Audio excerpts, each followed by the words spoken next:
ముందుగా మీ అందరికీ వినాయక చవితి శుభాకాంక్షలు. నా పేరు ఊరి నరసయ్య, గ్రామం భూపతిపూర్, రాయికాల్ మండలం, భూపతిపూరు, జిల్లా జగిత్యాల. చూస్తున్నారు కదా, ఈ యొక్క వినాయకుడిని నేను మనకు సహజ సిద్ధంగా లభించినటువంటి వెదురు బొమ్మలను ఉపయోగించి తయారు చేయడం జరిగింది. దీనివల్ల పర్యావరణానికి కానీ ఎలాంటి హాని అనేది చేయకూడదు, చాలా మంచిగా ఉంటుంది. మట్టి వినాయకులు చేస్తున్నారు, రకరకాల వినాయకులు తయారు చేస్తున్నారు. కానీ నేను వినూత్నంగా ఇది మా యొక్క కులవృత్తిలో భాగమైనటువంటి వెదురును ఉపయోగించి ఈ యొక్క వినాయకుడిని తయారు చేయడం జరిగింది. దీనివల్ల పర్యావరణానికి చాలా ఎలాంటి హాని అనేది కలగదు, మంచిగా ఉంటుంది.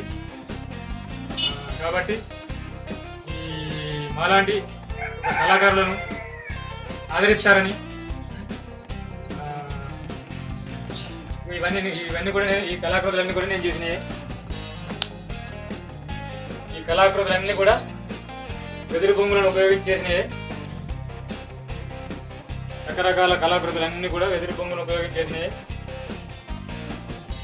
అందులో భాగంగానే ఇప్పుడు ఈ యొక్క వినాయక చవితి సందర్భంగా